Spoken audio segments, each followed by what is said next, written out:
less than p greater than. The problem is that you built this image for ARM64 v8, but your runner is using a different architecture. Less than p greater than. Less than p greater than if you run. Less than p greater than.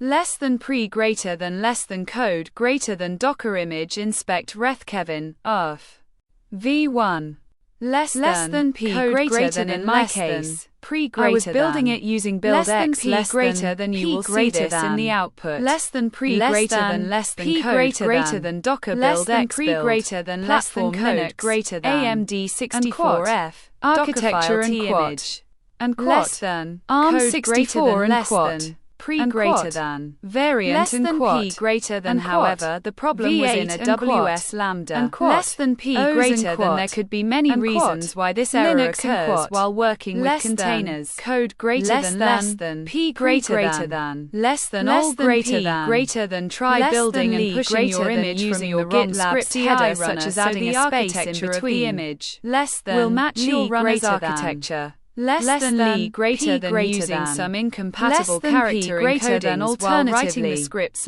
You can less than greater than. There could be many reasons why this error occurs while working with versions of Docker. Less than also explicitly control the platform and Docker file permissions. Docker will use greater than using the wrong specifier, such as adding a space from your native. Less than greater than. Here's an example of less than greater than using some incompatible character encodings.